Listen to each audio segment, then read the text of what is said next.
ஆந்திரால இருந்து அவங்க பிட்ச் பண்ணது வந்து ஸ்டம்பர் பாலை வச்சு பிட்ச் பண்ணிருப்பாங்க அப்படின்னு நினைக்கிறேன். அதனால அது ஒன்றும் பெருசா ஒர்க் அவுட் ஆகல. நம்மளுடைய கீர்த்தனா அமைச்சர் அவர்கள் வந்துட்டு கேரட் பால் வச்சு பிட்ச் பண்ணிருப்பாங்கன்னு நினைக்கிறேன். நல்ல ப்ராப்பரான குக்குபரா எஸ்ஜி கேரட் பால் வச்சு பிட்ச் பண்ணிருப்பாங்கன்னு நினைக்கிறேன். அது நல்லா ஒர்க் அவுட் ஆயிடுச்சு. அப்ப இதற்கு முன்னாடி எங்களோட அண்ணன் டிஆர்பி ராஜா அவர்கள் எப்படி பிட்ச் பண்ணிருப்பாரு 2021 26 வரைக்கும் அப்படின்னு நினைச்சு பார்த்தேன். அப்புறம் தான் புரிஞ்சுது இது வந்துட்டு நம்ம தெருவோரமா போனோம் அப்படின்னா அந்த பிளாஸ்டிக் பால் இருக்கும் தெரியுமா,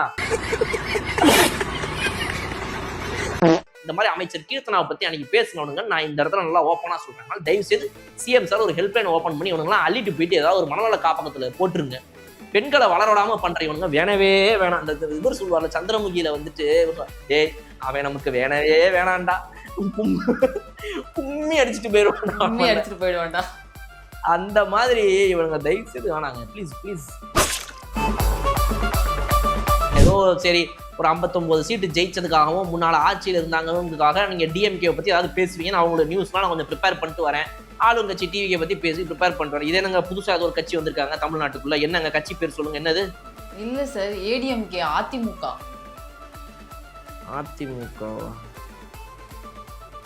ஏங்க நான் பார்க்குற நியூஸ் எதுலையுமே யூடியூப் ஃபோனு டேப்லெட் 3 டிவைஸில் பார்க்குற எதுலையுமே வர மாட்டேங்குது. டிவியில் எதுலையுமே இந்த மாதிரி கட்சி பற்றின செய்திலாம் வரவே இல்லைங்க. Hey Siri, what is ADMK? Anna Dravida Munnetra Kazhagam all India உள்ளக்கூடாதாங்க. எம்ஜிஆர் அவர்கள் ஜெயலலிதா அவங்கலாம் இருந்த அந்த கட்சி அதுவா? எடப்பாடி பழனிசாமி அவர்களை மனசை தொட்டு சொல்லுங்க. அவர் இந்த எலெக்ஷன்ல ஜெயிப்போம் நினைச்சுதான் நின்னாரா இந்த எலெக்ஷன்ல. சும்மா நான் தப்பான நினைச்சுக்க மாட்டேங்க, மக்களும் தப்பா நினைச்சுக்க மாட்டாங்க, எல்லாருக்கும் தெரிஞ்ச உண்மைதாங்க. அவரை ஓப்பனா ஒரு தடவை சொல்லுங்களேன், நான் ஜெயிப்பேன் நினைச்சுதாங்க நின்னேன் அப்படின்னு சீரியஸா ஒரு ஃபேஸை வச்சுட்டு அவர் ஒரு 10 செகண்ட் இந்த பதில சொல்லுங்க. அவருக்கே சிரிப்பு வந்து. மாசுவோட எஜுகேஷனல் குவாலிஃபிகேஷன் என்ன தெரியுமா? என்னது சார்? இன்னைக்கு ஹெல்த் மினிஸ்டரா இருக்கிறாருல்ல, ஆமா, திரு அருண்ராஜ், டாக்டர் அருண்ராஜ்னு சொல்றாங்க, பேர்லயே டாக்டர் இருக்குது. மாசு என்ன படிச்சாரு மறுபடியும் சொல்லுங்க பாப்போம். எனக்கு தெரியாது சார். மாசு வக்கீலுக்கு படிச்சாரு. அட்வொகேட்டா சார் அவரு? கலாம் அவர்கள் வந்து இளைஞர்களை வந்து கனவு காணுங்கள் அப்படின்னு சொல்லி சொன்னார் இல்லையா சார்? கனவு காணுங்கள் என்று சொன்னது மாதிரி நமது மாண்புமிகு முதலமைச்சர் அவர்கள் சொல்லுகிறார்கள், கான்பிடென்ட்டாக இருங்கள். நிறைய பேருக்கு ஒரே பர்னிங் அப்படின்னு தண்ணி எடுத்து எவ்வளவு ஊத்துனாலும் இட் இஸ் ஆல் நாட், எல்லாம் வேஸ்ட் ஆஃப் இது time and energy, all full burning. I don't know what to do.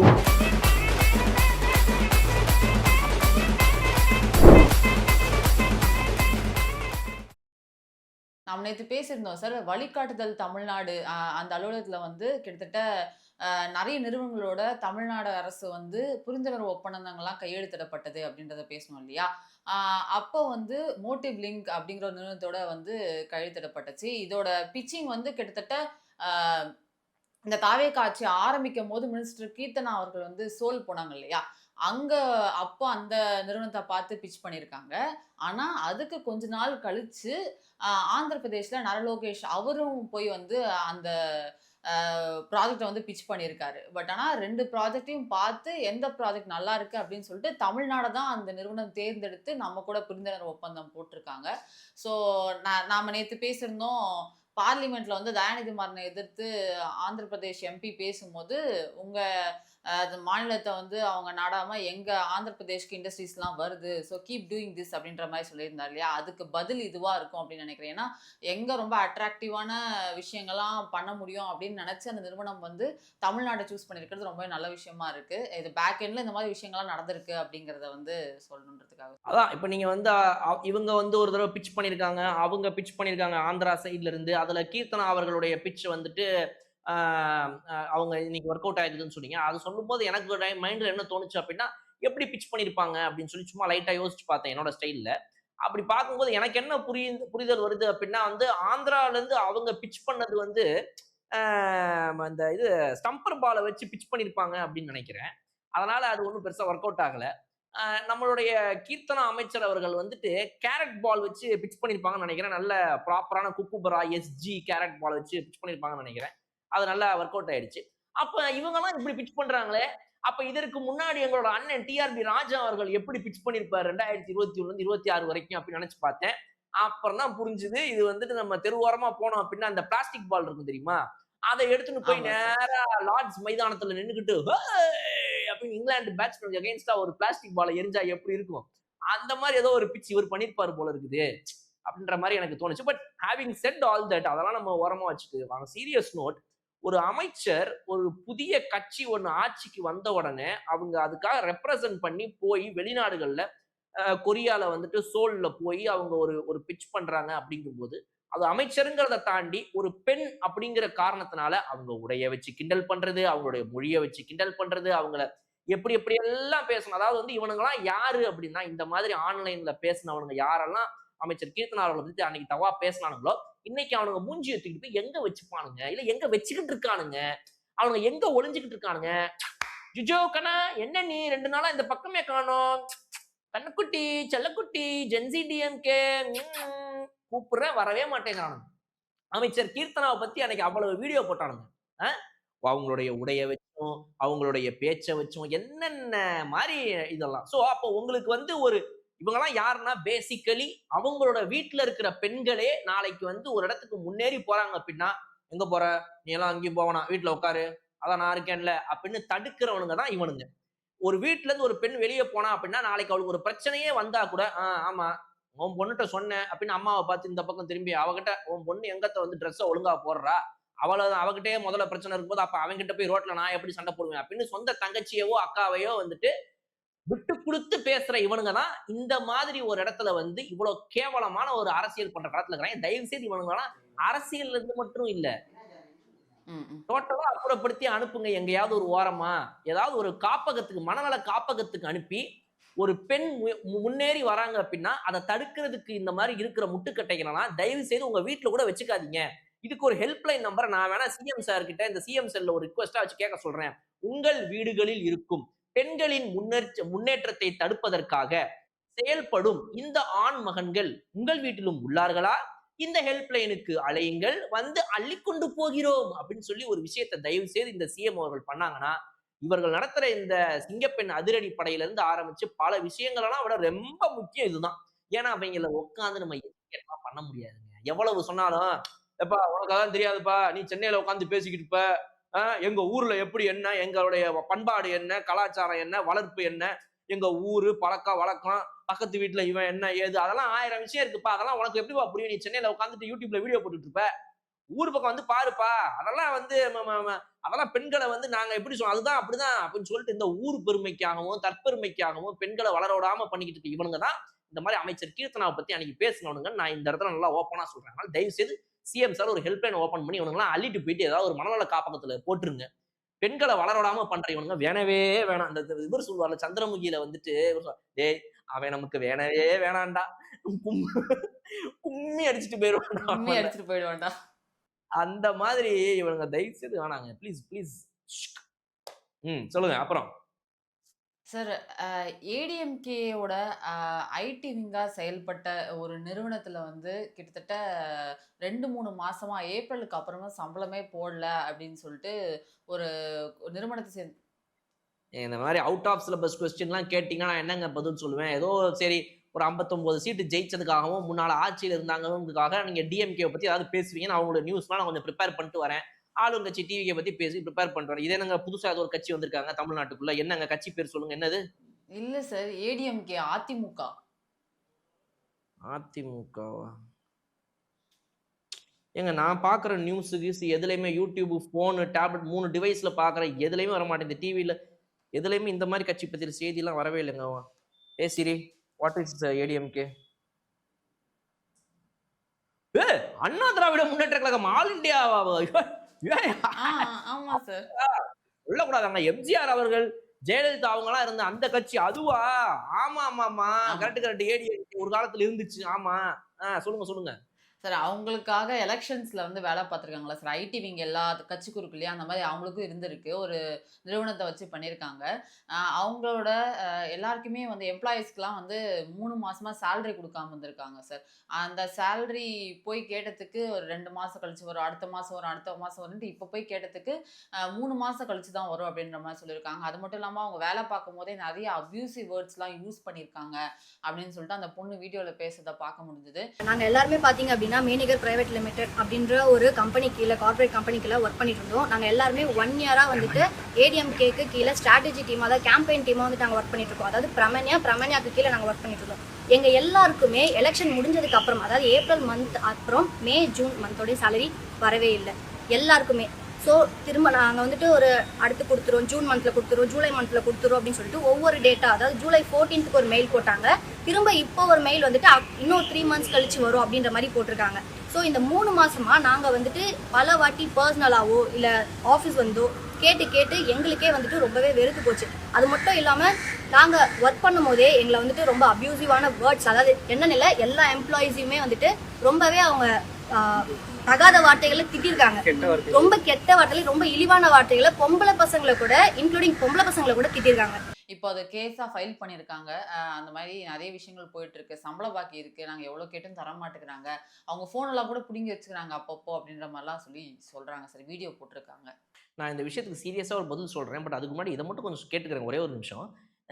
இப்போ வந்து இந்த கம்ப்ளைண்ட் கொஞ்சம் பொய்யா இருப்பதற்கான வாய்ப்புகளும் இருக்குதுன்னு நினைக்கிறேன் பூவழி. ஏன்னா நான் ஏன் சொல்றேன்னா, முதல்ல ஏடிஎம்கே உடைய ஐடி விங் மேல இந்த மாதிரி ஒரு குற்றச்சாட்டை வைக்கிறாங்க. ஏடிஎம்கேக்கு இந்த 2026 எலெக்ஷன் டைம்ல ஐடி விங் இருந்துச்சாங்கிறதே என்னோட முத கேள்வி. ஏன்னா டிஎம்கே ஆட பார்த்தேன், டிவிகே ஆட பார்த்தேன். ஏடிஎம்கேலாம் ஐடி விங் வச்சிருந்துச்சானே எனக்கு இப்பதான் தெரியுது. என்ன ஐடி விங் வச்சிருந்தாங்க, என்ன காசு செலவு பண்ணாங்க, ஒண்ணுமே புரியல எனக்கு. இந்த எலெக்ஷன் டைம்ல லிட்டரலி அவங்க வந்து வந்து ஒரு மியர் பார்ட்டிசிபென்ட். இந்த டியூரசெல் ஆடுலலாம் டிவில சின்ன வயசுல இருக்கும்போது வரும், நீங்க பார்த்துருக்கீங்களான்னு தெரியல எனக்கு. அப்போ வந்து இந்த ஓகே. டியூரசெல் ஆட்ல வந்து எல்லா பேட்டரியுமே ரொம்ப மெதுவா ஓடிட்டு இருக்கும். அதுல வந்து டியூரசெல் பேட்டரி மட்டும் வேகமா ஓடி ஜெயிச்சிடும். ஓகே, இப்ப ஆமா. டிவிக்கு ஜெயிச்ச மாதிரி. ஆனா அதுல பாத்தீங்க அப்படின்னா அந்த ஆடோட ஸ்டார்டிங்ல ஸ்டார்ட் அப்படின்னு சொல்லி எல்லா பேட்டரி ஓட ஆரம்பிக்கும் போதே ஒரு பேட்டரி ஓடலாமா வேணாமான்னு யோசிச்சு ஆரம்ப கோட்டிலேயே தோத்து போயிடும். அந்த மாதிரி ஒரு பேட்டரியா இருந்த ம். ஏடிஎம்கே நிஜமா முதல்ல ஏதாவது ஐடி விங்ல செயல்பட்டாங்களா இந்த வருஷங்கிறதே என்னுடைய முதல் கேள்வி. But coming on to the serious okay. Note, நான் என்ன சொல்றேன், நீங்க ஆட்சிக்கு வரமாட்டீங்கன்னு உங்களுக்கு தெரியும். அதை தாண்டி எதுக்கு நீங்க ஒரு ஐடி விங்க வச்சு செயல்பட்டீங்க? இது என்னோட, அதாவது ஆட்சிக்கு வரணும்னு ஆசைப்படுறவங்க ஐடி விங் நடத்துறாங்க, ரைட்டுப்பா. அதை வச்சு எலெக்ஷனுக்கு ஏதோ ஒரு வேலை பார்க்கறா, ரைட். நீ ஆட்சிக்கே வர மாட்டாங்க சக்தி. எடப்பாடி பழனிசாமி அவர்களை மனசை தொட்டு சொல்ல சொல்லுங்க. அவர் இந்த எலெக்ஷன்ல ஜெயிப்போம் நினைச்சுதான் நின்னாரா இந்த எலெக்ஷன்ல. சும்மா நான் தப்பான நினைச்சுக்க மாட்டேங்க, மக்களும் தப்பா நினைச்சுக்க மாட்டாங்க, எல்லாருக்கும் தெரிஞ்ச உண்மைதாங்க. அவரை ஓப்பனா ஒரு தடவை சொல்ல சொல்லுங்களேன். நான் இல்ல நான் நான் நான் நான் அதெல்லாம் ஜெயிப்பேன்னு நினைச்சுதாங்க நின்னேன் அப்படின்னு சீரியஸா ஒரு ஃபேஸை வச்சுட்டு அவர் ஒரு 10 செகண்ட் இந்த பதில சொல்ல சொல்லுங்க. அவருக்கே சிரிப்பு வந்துடும். பிகாஸ் ஹி நியூ, அதெல்லாம் தெரியும் அவருக்கு, நம்ம எப்படியும் ஜெயிக்க மாட்டோம். ஏன்னா இப்போ ஒரு கட்சியை காப்பாத்துறதுக்கான எண்ணம் கிடையாது, அக்கறை கிடையாது. இன்னைக்கு அது எங்க வந்து முடிஞ்சிருக்குதுன்னு பாருங்க. ஒரு ஐடி விங்க கூட நடத்துறதுக்கு உங்களுக்கு வந்துட்டு இன்னைக்கு வந்து போச்சு இல்லாம போயிடுச்சு. அப்போ ஒரு ஐடி விங்க நீங்க சரியா நடத்தல, அவங்கள ஒரு ஒரு கட்சி மானம் இன்னைக்கு போகுது. இது என்ன சாதாரணமா அந்த அது வந்து ஒரு பிரைவேட் கம்பெனியாகவே இருந்தாலும் கூட இன்னைக்கு அவனுங்க மானம் போகுதா, இல்ல ஏடிஎம்கே உடைய ஐடி விங்ல ஒரு தேர்ட் பார்ட்டி அவுட் சோர்சிங்ல வேலை பார்த்த ஒரு கம்பெனிங்கிறதுனால இன்னைக்கு கட்சியோட பேர் மானம் போகுதா? ம். ம். புரியுது, இப்போ புரியுது சார். அப்ப இதெல்லாம் கொஞ்சமாவது மைண்ட்ல யோசிச்சு இருந்திருக்கணும். தலைமையே சரி கிடையாது, கட்சியில இருக்கிறவன் எவன் எங்க விட்டு போனா என்ன, யார் வேணா எங்க வேணா போகட்டும் அப்படின்னு கட்சியை வந்துட்டு அதிமுக கட்சி விற்பனைக்கு இங்கே வந்து எம்எல்ஏக்களை நீங்கள் எப்போது வேண்டுமானாலும் ஒரு வார்த்தை, என்னடா எம்ஜிஆர் கட்சியா இது இப்படி ஆகிவிட்டதே அப்படி என்று கேட்டால் மட்டும் போதும், துரணை வந்துவிட்டு அவர்கள் பித்து கொண்டு ஓடுவார்கள் எந்த கட்சிக்கு வேண்டுமானாலும் அப்படின்ற நிலைமையில இன்னைக்கு அதிமுக இருக்கும்போது இது போன்ற விஷயங்கள்ன்றதெல்லாம் வந்து அதுல பார்த்தோம். ஒரு பையன் வந்து செம்மையா ட்ரெண்டிங் ஆன ஒரு பையன் அந்த டைம்ல இருந்தார், இந்த எலெக்ஷன் டைம்ல. அவர் வந்து ஏடிஎம்கே ஐடி விங்காக அந்த டைம்ல வேலை பார்த்து டிஎஸ்சக்தி டிஎன் அப்படின்னு சொல்லி ஒரு இன்ஸ்டா பேஜ் எல்லாம் ஓபன் பண்ணி செம்மையா கலாய்ச்சி வீடியோ போட்டிருந்தாரு. அந்த டைம்ல நல்லா ஃபேமஸ் ஆனார் எலெக்ஷன் டைம்ல. அது இப்பதான் தெரியுது இவர் ஏடிஎம்கே ஐடி விங்காக அன்னைக்கு உட்காந்து வேலை பார்த்திருக்காரு அப்படிங்கிறதெல்லாம் இப்பதான் தெரியுது. அந்த வீடியோல அவர் நிக்கும் போது பார்த்தேன். சோ அதனால அவங்களுக்கான நியாயம் கிடைக்கும் அப்படின்னு நம்புறேன். அதுல நிறைய பேர் கீழே போயிட்டு சிஎம்ஓ தமிழ்நாடு அப்படின்னு சொல்லி டேக் பண்றாங்க. இதுல சிஎம் உள்ள வந்து ஆமா. புகுந்து என்ன பண்ண போறாருன்னு எனக்கு புரியல. போலீஸ்க்கு கம்ப்ளைண்ட் கொடுங்க. போலீஸ் வந்து கேட்பாரு இந்த மாதிரி வந்து என்னங்க என்ன விஷயம் என்ன ஏது அப்படின்னு. காவல்துறை நடவடிக்கைகள் எடுக்காதனால ஒருவேளை சிஎம் அட்டாக் பண்றாங்கன்னு நினைக்கிறேன். பட் ஆன் ரெக்கார்ட் நான் சொல்றேங்க, சிஎம் கிட்ட இந்த விஷயத்துக்கு நீங்க போறலாம் ரொம்ப அநியாயம். மனுஷங்கிட்ட நீங்க எதுக்கெல்லாம் போவீங்கன்ற ஒரு நியாய தர்மம் வேணாமா?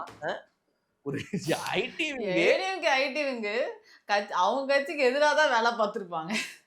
அவங்களுக்கு சம்பளம் வரலன்ட்டு சிஎம் போராடி இதை வாங்கி தரணும். சார் உங்கள கொஞ்சம் கலாய்ச்சு வீடியோ போட்டோம் சார். எங்களுக்கு சம்பளம் வரல சார். நீங்க சிஎம் ஆவீங்கன்னா எதிர்பார்க்கவே இல்ல சார். கொஞ்சம் பார்த்து பண்ணி விடுங்க சார் அந்த கட்சிகிட்ட பேசி அப்படின்னும். இவர் உடனே எடப்பாடி பழனிசாமிக்கு ஃபோன் போட்டு சிஎம் அவர்கள் வந்து என்னங்க காசு போடாம இருக்கிறீங்களாமே அப்படின்னு கேட்கணும். அவர் உடனே பல்ல காட்டு காசு போட்டுரு அப்படின்னு சொல்லுவாரா? என்ன இது புரியலையே. இதெல்லாம் ரொம்ப அநியாயங்க. போலீஸ் கம்ப்ளைண்ட் கொடுங்க. அவங்க எடுத்துக்கல மறுக்கிறாங்க அப்படின்ற பட்சத்தில் வந்துட்டு நீங்க வந்துட்டு அடுத்தடுத்த கட்ட நடவடிக்கைகள் எடுங்க. லீகலா ஆக்ஷன் எடுங்க. கோர்ட்ல கேஸ் கொடுங்க. அந்த கேஸை பார்த்துட்டு ஒருவேளை வந்துட்டு அது மூலமா ஜட்மெண்ட் வந்து நடவடிக்கைகள் எடுக்கிறதுக்கான வாய்ப்புகள் இருக்குது. இவ்வளவுதான் நம்ம சொல்லணும். நெக்ஸ்ட் இப்ப நடந்துகிட்டு இருக்க காலநிலை மாற்றம்லாம் நிறைய பார்த்துட்டு இருக்கோம் சார். காவிரி இஷ்யூவே இப்ப எதனால வந்துச்சு அப்படின்னு பார்த்தோம்னா, அங்கேயே தண்ணி இல்ல. ஃபர்ஸ்ட் பெங்களூர்ல, கர்நாடகாலே தண்ணி இல்லாதனால தான் அவங்களுக்கு நமக்கு தண்ணி திறந்து விட மாட்டேங்கிறாங்க அப்படிங்கிறது அவங்க பாயிண்டா இருக்கு. முக்கியமா எல் நினோ இந்த வருஷம் இருக்கிறதுனால விவசாயம் பெரிதும் பாதிக்கும், மழை ரொம்ப கம்மியா வரும் அப்படின்ற மாதிரி சொல்லியிருந்தாங்க சார். தமிழ்நாடு இதுக்காக ஒரு கமிட்டி ஃபார்ம் பண்ணியிருக்காங்க. இண்டஸ்ட்ரி எக்ஸ்பர்ட்ஸ் எல்லாருமே இதுல வந்திருக்காங்க. அவங்க பேர்லாம் ஒரு தடவை சும்மா படிக்கிறேன் சார். இந்த இண்டஸ்ட்ரி எக்ஸ்பர்ட்ஸ் பேராசிரியர் எஸ் கண்மணி இவங்க தான் இதுக்கு தலைவரா நியமிக்கப்பட்டிருக்காங்க சார். திரு பாலாஜி நரசிம்மன், அறுவடை நம்பி அப்பாதுரை, பேராசிரியர் டாக்டர் ராஜேஷ் ராமச்சந்திரன், டாக்டர் வெங்கடேசன் நிபுணர், டாக்டர் ஜே.கே. பேட்டர்சன் எட்வர்ட், முக்கியமா இதுல இருக்கக்கூடியவர் வந்து பிரதீப் ஜான் சார். இவர் வந்து இவர் தெரியாத ஆட்களே கண்டிப்பா தமிழ்நாட்டுல யாருமே இருக்க முடியாது. இது ஆக்சுவலி எப்படி இருக்குன்னா, மற்றவங்க நான் படித்த ஃபர்ஸ்ட் எல்லாருமே வந்து இந்த இண்டஸ்ட்ரி எக்ஸ்பர்ட்ஸ் இவங்கெல்லாம் இதுக்கு முன்னாடி காலேஜில் வந்து இந்த இண்டஸ்ட்ரியில் வந்து ப்ரொஃபஸர்ஸாக பேராசிரியராக டாக்டராக இருந்தவங்க. பிரதீப் ஜான் அவர்கள் வந்து இதுக்கு முன்னாடி அந்த இதில் இல்லைனாலும் அவர் சொல்கிறது தான் பயங்கரமாக நடக்கும். நிறைய இந்தியன் மெட்ராலஜிக்கல் சொல்கிறத விட இவர் சொல்கிறது தான் கரெக்டாக நடக்கும் அப்படின்னு சொல்லிட்டு 2018 வந்து இவர் சொல்கிறது தான் நடக்கும் அப்படின்னு சொல்லிட்டு இவங்கள பயங்கரமாக ஃபாலோ பண்ணிருந்தாங்க. இப்போ இவரை வந்து இந்த கமிட்டிக்குள்ளே கொண்டு வந்தது ரொம்பவே பாராட்டத்தக்கது அப்படின்னு சொல்லிட்டு நிறைய பேர் சொல்கிறாங்க சார். இவர் ப்ரெடிக்ட் பண்ணுறது கண்டிப்பாக ஹெல்ப்ஃபுல்லாக இருக்கும். பிரதீப் ஜான் அவர்களும் அதுக்கு ரிப்ளை பண்ணியிருக்காரு. இந்த கமிட்டியில் வந்து என்ன மெம்பரை ஆட் பண்ணதுக்கு ரொம்ப ரொம்ப நன்றி. இந்த பொறுப்பை எனக்கு கொடுத்த மாதிரி நான் கரெக்டாக அதில் வேலை செய்வேன் அப்படின்றதையும் அவர் சொல்லியிருக்காரு சார். மாசுவை போட்டிருந்திருக்கலாம் இதுல. செம்மையா ஃபிட் ஆயிருப்பாரு இதுல. விட்டாங்க. எப்படி சார் ஹெல்த் மினிஸ்டருக்கும் எல்டினோக்கும் என்ன சார் சம்மந்தம் இருக்கு? மாசு நல்ல ஒரு எஃபெக்டிவான ஒரு நபர் தாங்க. மாசு வந்து என்ன சார் பண்ண முடியும் ஒரு ஆளுதுல? சரி ஹெல்த் மினிஸ்டரா அவர் இருந்தாருன்னு சொல்றீங்களா? இப்ப நான் உங்ககிட்ட கேக்குறேன். மாசுவோட எஜுகேஷனல் குவாலிஃபிகேஷன் என்ன தெரியுமா? என்னது சார்? இன்னைக்கு ஹெல்த் மினிஸ்டரா இருக்கிறாருல்ல, ஆமா திரு அருண்ராஜ், டாக்டர் அருண்ராஜ்னு சொல்றாங்க. பேர்லயே டாக்டர் இருக்குது. அவர் வந்து ஒரு எம்பிபிஎஸ் படிச்சவரா? எம்பிபிஎஸ் படிச்சிருக்காரு. எக்ஸ் ஐஆர்எஸும் கூட.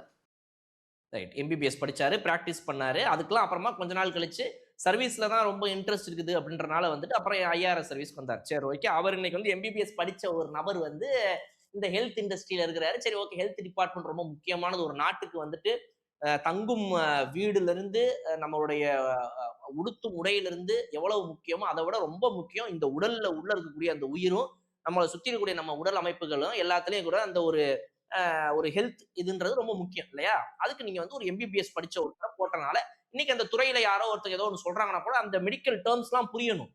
அதெல்லாம் தெரிஞ்சுக்கணும். இப்ப நீங்க வந்து இதே வந்து இப்ப பிடபிள்யூடியோ வேற எதுக்கோ நீங்க வந்துட்டு யாராவது ஒருத்தவங்க போடுறீங்க அப்படின்னா அந்த டேர்ம்ஸை புரிஞ்சுக்கிட்டு நீங்க தனியா ஒரு படிப்புலாம் படிச்சுட்டு வராம இருந்திருக்கனாலே கூட ஓரளவுக்கு நீங்க மேனேஜ் பண்ணிடலாம். ஆனா ஹெல்த் இண்டஸ்ட்ரியை நீங்க அந்த மாதிரி மேனேஜ் பண்ண முடியாது. ஒரு மெடிசன் பேர் சொல்லுவாங்க, ஒரு டிசீஸ் பேர் சொல்லுவாங்க. இன்னைக்கு கோவிட்ன்ற ஒரு மிகப்பெரிய விஷயம் நாட்டையே ஆட்டி படைச்சுது. அப்ப அது போன்ற விஷயங்கள்ல ஹெல்த் மினிஸ்டர் ரொம்ப முக்கியம். அதனால நீங்க ஒரு டாக்டர் போட்டிருக்கீங்க. விஷயத்துக்கு வரேன், நீங்க எங்கடா வரேன்னு யோசிப்பீங்க நீங்க. ரைட். மாசு என்ன படிச்சாரு மறுபடியும் சொல்லுங்க பாப்போம். எனக்கு தெரியாது சார். மாசு வக்கீலுக்கு படிச்சாருங்க. அட்வொகேட்டா சார் அவரு? அவர் அட்வொகேட்டா பிராக்டிஸ்லாம் பண்ணாரான்னு எனக்கு தெரியாது. அதை நான் செக் பண்ணல. He's a lawyer. ஒரு லா படிச்சு முடிச்சிருக்காரு. அவர் ஒரு லாயர். அது எனக்கு கன்ஃபார்மா தெரியும். அதை நீங்க கூகுள்லயே போட்டீங்கன்னா விக்கிபீடியாலாம் வந்துருது அவருடைய எஜுகேஷன் குவாலிஃபிகேஷன். இதுதான் ஒரு லாயர். அவரை தான் தூக்கி அப்புறம் சென்னையோட மேயரா இருந்தார். முதல்ல லாயரா இருந்தார். அப்புறம் சென்னையில மேயரா இருந்தாரு. மேயரா இருந்தா தெரியும். அங்க இருந்து தூக்கி அழகா அவர் வந்து ஹெல்த் மினிஸ்டர் ஆயிட்டார். அவர் வந்து அந்த விஷயத்துக்குலாம் அறியப்பட்டதை தவிர, அவர் நெறைய அத்லெட்டிக்கான விஷயங்கள்லாம் நெறைய பண்ணியிருக்காரு. நெறைய மாரத்தான்ல ஓடியிருக்காரு. அப்படிதான் சார் எனக்கு தெரியும். ஸோ அந்த அட்வொகேட் அப்படிங்கிறது. இல்லங்க. எனக்கு அவர் மட்டும் இந்த மாரி அத்லீட்டுங்கிற மாரி எனக்கு வந்துட்டு அறியப்பட்டவங்க கிடையாது. எனக்கு திமுகவே அத்லீட்டுங்கிற மாரி அறியப்பட்டவங்க தான். எல்லாருமே தான் ஓடுறாங்க. Okay, okay. அவரு மட்டுமா ஓடுறாரு. மொத்த கட்சியும் தான் என்ன சட்டசபையிலேருந்து எந்திரிச்சு ஓடுறாங்க. என்ன நீங்க அதனால அது போன்ற ஒரு குவாலிஃபிகேஷன்னா இந்த ஒரு துறைக்கு இந்த ஒரு நபர் ரொம்ப முக்கியம். ஒரு சுகாதாரத்துறை அமைச்சர் அப்டின்னா வந்துட்டு அது எவ்வளவு முக்கியமான ஒரு விஷயம். ஒரு மக்களுடைய ஒரு ஹெல்த் டிபார்ட்மெண்ட்ல ஒரு ஹெல்த் மினிஸ்டரா இருக்கிறவரு எவ்வளவு விஷயங்கள தெரிஞ்சு வச்சிருந்திருக்கணும். அப்படிங்கிறதெல்லாம் சுத்தமா கொஞ்சம் கூட இல்லாம மாசுவெல்லாம் போட்டு வச்சிருந்திருக்காங்க இவங்க இதுக்கு முன்னாடி. இவங்க பேசுறாங்க. லயோலா மணி அவர்கள போட்ட உடனே, ஆஹா! எப்படி இருந்த ஒரு இடம் தெரியுமாடா? யாரு? லியோனிக்கு பதிலா. சரி ரைட். இந்த மாரி எந்தெந்த துறைகள்லாம் எல்லாத்துலயுமே ஒண்ணு தொட்டா இந்த பக்கம் போனா, பார்ட்டி ஃபண்டு அந்த பக்கம் போனா, கரப்ஷனு நடுவுல போனீங்கன்னா, இந்த மாரி தேவையில்லாத நபர்களுக்கெல்லாம் சும்மா ஃபேவரட்டிசம் பண்ணி உள்ள திணிச்சது. இந்த 3 விஷயம் தாங்க அட்மினிஸ்ட்ரேட்டிவா இவங்கள அடிச்சு துவம்சம் பண்ணி இன்னைக்கு வெளிய உட்கார வச்சிருக்கு. சிம்பிள் லாஜிக்ங்க. ஒரு சைடு நீங்க பார்ட்டி ஃபண்டுன்னு சொல்லி கவர்மெண்ட்டுக்காக டெண்டர் எடுக்கிறவன்ல இருந்து ஒவ்வொருத்தனையுமே நீங்க படாத பாடு படுத்தி அந்த பணத்தை அவன் திரும்ப எடுக்கணுங்கிறதுக்காக அவன் போடுற ரோடுல இருந்து கொடுக்கிற ஒவ்வொரு விஷயத்தையுமே அவன் தரம் இல்லாம கொடுத்து அரசாங்கம் மீதே மக்களுக்கு நம்பிக்கை இல்லாம போய் எதுவுமே ஒழுங்கா நடக்காம மக்கள் கோவத்துல இருந்து அது அப்படியே ரிஃப்ளெக்ட் ஆகி அரசாங்கம் மேல வந்துச்சு. இந்த பக்கம் திரும்பி பாத்தீங்க அப்படின்னா இவங்க பண்ண ஒரு மிகப்பெரிய ஊழல் ஒவ்வொரு விஷயங்கள்லயும் இருக்கிறதுனால ஏற்கனவே அந்த பார்ட்டி ஃபண்ட் கொடுத்தவன் ஒழுங்கா வேலையை பார்க்க மாட்டான். இதுல இந்த பக்கம் நீங்க ஊழல் வேற பண்ணி நீங்க பண்ணீங்கன்றனால அதுலதான் உங்க கான்சென்ட்ரேஷன் இருந்துச்சு. ரோட போடுறேன் ஒழுங்கா ரோடு போட மாட்டான். அப்ப அவன் பார்ட்டி ஃபண்டும் கொடுக்கறான், ஊழல்லையும் இருக்கிறான், ஒரு ரோட எப்படி ஒழுங்கா போடுவான்றதுல இருந்து தாண்டி நடுவுல நீங்க அதை பாக்குறதுக்காக இங்க பாருப்பா ரோடெல்லாம் ஒழுங்கா போடுறான் என்னன்னு பாத்துக்க. சரிண்ணே நான் பாத்துக்கிறேன் நீங்க ஒன்னும் கவலைப்படாதீங்க அப்படின்னு சொல்லிட்டு ஒருத்தன் வந்து உட்காந்துருப்பான். அவனுக்கு ரோடுன்னா என்ன தெரியாது. ரோடு அப்படின்னா அவனை பொறுத்த வரைக்கும் வந்து வானத்துல மிதந்துட்டு இருக்கும்ல அதானே ரோடும்பான். கிழிஞ்சது போ அப்படின்ற மாதிரி எது என்னன்னே தெரியாதவங்க எல்லாம் நீங்க வச்சுக்கிட்டு இருந்த இந்த ஒரு சிஸ்டம் தான் அவங்கள கவுத்துச்சு. ஆனா இன்னைக்கு நீங்க இந்த எல்னினோல நீங்க படிச்ச ஒரு விஷயம் வந்து ரொம்ப சூப்பரான ஒரு மேட்ரு. எவ்வளவு பேரை வந்துட்டு நீங்க வெளியே இருந்தா கூட பரவாயில்ல. நீங்க தாவேக்காவ சம்பந்தப்பட்டவர்களாக இருக்கணும்ன்ற அவசியம் கிடையாது. நீங்க எனக்கு தெரிஞ்சவனா இருக்கணும், மாமனா இருக்கணும், மச்சானா இருக்கணும், எம்எல்ஏக்கு தெரிஞ்சவனா இருக்கணும், எம்பிக்கு தெரிஞ்சவனா இருக்கணும், மினிஸ்டருக்கு தெரிஞ்சவனா இருக்கணும் அப்படிங்கிற அந்த அவசியமே கிடையாது. நீங்க யாராக இருந்தாலும் தகுதியானவர்களாக இருந்தீர்கள் என்றால் இங்க நீங்க வருவீங்க. அதுக்கு இன்னொரு 2 எக்ஸாம்பிள் லயோலா மணி அவர்கள் அண்ட் அனந்தஜித். 2 பேருமே வந்து அந்த கட்சிக்காக பேசாத மேடைகள் கிடையாது, பேசாத ஊர் கிடையாது, மாவட்டம் கிடையாது, தொகுதி கிடையாது. அவ்வளவு மேடைகள் ஏறி தொண்டை தண்ணி வத்த அவ்வளவு கத்துனாங்க இந்த எலெக்ஷன் ஃபுல்லா. எலெக்ஷன் முடிஞ்ச உடனே ஆப்பா அனந்தஜித் சூப்பரா பேசின இந்தா வச்சுக்க அப்படின்னு எதனா தூக்கி குத்தாங்களா அவங்களுக்கு? சரி ஓகே நீ எம்எல்ஏ கேண்டிடேட்டாலாம் நிக்கல, எம்எல்ஏவாகவும் ஆகல. உனக்கு என்ன குடுக்கலாமோ டைம் பார்த்து குடுக்குறேன்ப்பான்னு சொல்லி அவருக்கு சரியான ஒரு இடத்துல அவர் இதுக்கு முன்னாடியே வந்துட்டு இந்த மாதிரி யூபிஎஸ்சி எக்ஸாம்க்குலாம் வந்துட்டு ப்ரிப்பேர் பண்ண ஒரு ஆஸ்பிரண்ட் அவர். அப்ப எஜுகேஷன் டிபார்ட்மெண்ட் சம்பந்தமாவும் நிறைய விஷயங்களை ரிசர்ச் பண்ணியிருந்திருக்காரு. அப்படிப்பட்ட ஒருத்தரை வந்துட்டு இன்னைக்கு அந்த இடத்துல போட்டு நீங்க பாருங்க நீங்க வந்து ஒரு பொலிட்டிக்கல் மெம்பரா இந்த பேனல்ல இருங்கன்னு சொல்லி போடுறதா இருக்கட்டும். லயோலா மணி அவர்கள் வந்துட்டு நிறைய புத்தகங்கள் படிக்கக்கூடியவர், நிறைய ஒரு நாலேஜ் கொண்டவர். அப்படிப்பட்ட ஒரு நபரை வந்துட்டு பாடநூல் கழக தலைவராக போடுறாங்க. ஐயோ எஜுகேஷன் சிஸ்டமே என்ன ஆக போதோ, எஜுகேஷன் டிபார்ட்மெண்ட் என்ன ஆக போதோ. பாடநூல் கழக தலைவர்னா என்னடா தெரியலையே. சொல்ல சொன்னாங்க சொன்னேன். ஐயோ பாடநூல் கழக தலைவர்னா என்னங்க அதுவும் தெரியாது. அப்பதான் நீங்க நம்ம வீடியோல சொல்லியிருந்தீங்க சூப்பரா பாடநூல் கழக தலைவர்னா இதுதான் சார். ஒரு புக்ஸ் எல்லாம் வந்துட்டு ரெடி பண்ணி அதை வந்து அச்சிடப்படுவது சரியாக அச்சிடப்படுகிறதா என்ன ஏதுங்கிறதெல்லாம் பாக்குறதா வேலையை தவிர புக்ல என்ன இருக்கணுங்கிறத டிசைட் பண்ற இடத்துலலாம் அவர் கிடையாது சார் அப்படிங்கறதே நீங்க ரொம்ப தெளிவா சொல்லிருந்தீங்க. அதுக்கும் அவர் தயாரானவர் தான், அதுக்கும் உகந்தவர் தான் அப்படின்னு நான் சொல்லுவேன். புக்ல என்ன இருக்கணும்ன்றத சொல்றதற்கும் அவர் நல்ல அறிவு இருக்குது, நாலேஜ் உள்ள நபர் தான். பட் ஆனாலும் அவர் அதுல கிடையாது. இவங்களுக்கு அதுவே தெரியல. பாடநூலை இவர் தான் எழுதுவாரா, அவர் தான் உட்காந்து பிரிண்ட் பண்ணுவாரா, டைப் பண்ணுவாரா அப்படின்ற ரேஞ்சுக்கு போயிட்டானுங்க. அதனால அன்னைக்கு இவனுங்க வச்சிருந்த சிஸ்டம் என்ன, இன்னைக்கு இந்த இந்த தாவேக்க கொண்டு வந்திருக்க சிஸ்டம் என்னங்கிறத ரொம்ப தெளிவா நம்ம கம்பேர் பண்ணி பார்க்கும்போது இந்த எல் நீனோ வந்துட்டு ஒரு மிகப்பெரிய சான்று இன்னைக்கு. அதுவும் இப்ப பருவ கால மழை வருது. அதுலயும் நீங்க வந்து இந்த டிசம்பர் மாசம் பாத்தீங்க அப்படின்னா வந்து இந்த வருஷம் அடிக்க போற மழை சும்மா அடிச்சு பிச்சு ஊத்த போகுது. ஒரு 3-4 வருஷமா பிரேக் இருந்துச்சு உங்களுக்கு. இந்த வருஷம் நீங்க பாருங்கன்றாங்க பல பேர். மிகப்பெரிய அளவுல ஒரு மழை இருக்க போகுது இந்த வருஷம் அப்படின்னு எதிர்பார்க்கப்படுது. என்ன பண்ண போறாங்களோ தெரியலையே அப்படின்னு கிரவுண்ட் ஃப்ளோர்ல ஆபீஸ் வச்சுட்டு இருக்கிற நிறைய பேர்லாம் வந்து இப்பயே வயிற்றுக்குள்ள அப்படியே ஐயோ அப்படின்னு புலம்பிக்கிட்டு இருக்கிறாங்க. சில பேரை சொல்றேன், பொதுவா சொல்றேன். அந்த ஓகே, மாதிரி ஓகே இருக்கு. சார். ஓகே. ஆமா. அந்த மாரி இருக்கு நிலவரம். ஆனா இவங்க வந்து அந்த நேரத்துல தாவேக்காவ பொறுத்தவரைக்கும் they are getting prepared for it already.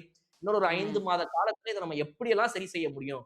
அவைங்க 5 வருஷமா செய்யல, 50 வருஷமா செய்யல. இந்த 5 மாசத்துல நம்ம என்னன்னே செய்ய போறோம் அப்படிங்கும்போது தான், சினிமா டயலாக் ஸ்டைல்ல நம்மனால முடியாதுங்கிறது எதுவும் கிடையாது. வாங்க செய்யலாம் அப்படின்னு இவங்களுக்குள்ள ஏதாவது ஒரு மோட்டிவேஷன பண்ணிக்கிட்டு, தாவேக்கா இந்த முறை வந்து டிசம்பர் மாசம் இந்த பெய்ய போற மழைய எந்த அளவுக்கு சென்னையிலயும், மற்ற ஊர்கள்லயும் மக்கள ஓரளவுக்கு ஒரு பெரிய டேஞ்சர் சிச்சுவேஷனுக்கு போகாம, இவங்கனால முடிஞ்ச அளவுக்கு தி பெஸ்ட் எஃபர்ட்ஸ போட்டு, இவங்க எப்படி இத மேனேஜ் பண்ண போறாங்கன்றது வந்துட்டு, இவங்களுடைய இந்த ஆட்சி காலத்துக்கு ஒரு மிகப்பெரிய சவால்.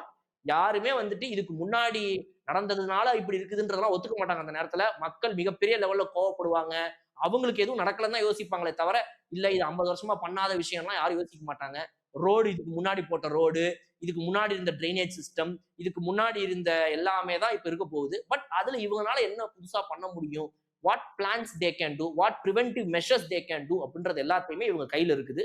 அத வச்சு இவங்க எப்படி செயல்படுறாங்கன்றத நம்ம பார்க்கணும். ஆமா சார். நம்ம நீர்வளத்துறை அமைச்சர் ஆல்ரெடி போய் நெறைய சென்னைய சுத்தி இருக்கிற அடையாறு ஆறு இந்த மாரி அந்த பிளான்ஸ்லாம் தூர் வார ஆரம்பிச்சுட்டாங்க. தண்ணியோட ஃப்ளோ மழை வரும்போது ஈஸியா இருக்கும் அப்பதான் அப்படின்ட்டு. அதுக்கான பிளான்ஸ்லாம் இப்பயே ஸ்டார்ட் பண்ணிட்டாங்க. மேபி ஹோப் இந்த வருஷம் மழையில பெருசா எதுவும் சேதாரம் நடக்கக்கூடாது அப்படிங்கிறத பார்க்கலாம் சார். ஐயுஎம்எல் தலைவர் காதர் மொய்தீன் அவர்கள் வந்து இன்னைக்கு ஒரு மேடையில பேசும்போது, கலாம் அவர்கள் வந்து இளைஞர்கள வந்து கனவு காணுங்கள் அப்படின்னு சொல்லி சொன்னார் இல்லையா சார்? அத வந்து எடுத்துக்காட்டா சொல்லியிருக்காரு.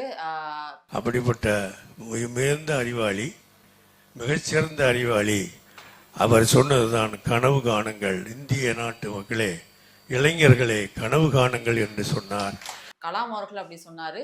இப்ப இருக்கக்கூடிய முதலமைச்சர் வந்து அவர் போட்ட வழியில வந்து தமிழக மக்கள வந்து கான்ஃபிடென்ட்டா இருங்க, நல்லதே நடக்கும் அப்படின்ற மாரி ஒரு மோட்டிவேஷனோட இருக்காரு அப்படின்னு சொல்லி சொல்லியிருக்காரு சார். அதே பாணியில் தான் தமிழகத்தை இன்று ஆண்டு கொண்டிருக்கக்கூடிய விஜய் அவர்களும், ஜோசப் விஜய் அவர்களும் தமிழ்நாட்டு மக்களுக்கு நீங்கள் அவர் சொன்னது மாதிரி கனவு காணுங்க என்று சொன்னது மாதிரி நமது மாண்புமிகு முதலமைச்சர் அவர்கள் சொல்லுகிறார்கள், கான்பிடண்டாக இருங்கள், நம்பிக்கையோடு இருங்கள், வெற்றி நிச்சயம் என்ற வார்த்தைகளை சொல்லிக் கொண்டே இருக்கிறார்கள்.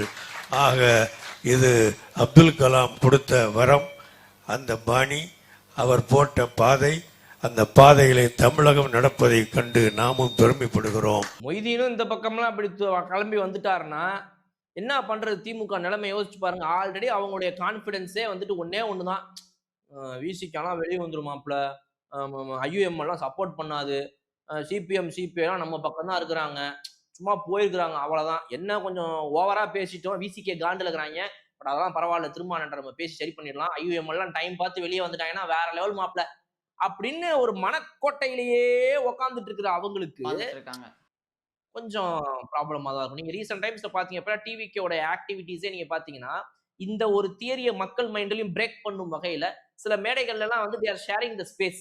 அதாவது இதுக்கு முன்னாடி வன்னியரசு அவர்கள் வந்து சில நாட்களுக்கு முன்னால வந்துட்டு ஒரு மேடை பேச்சுல வந்து பேசும்போது இந்த மாதிரி சில விஷயங்கள்லாம் வந்து தாவேகா அரசை பாராட்டி, சில விஷயங்கள் சீமான் அவர்களை பாராட்டி தான் பேசியிருந்தாரு.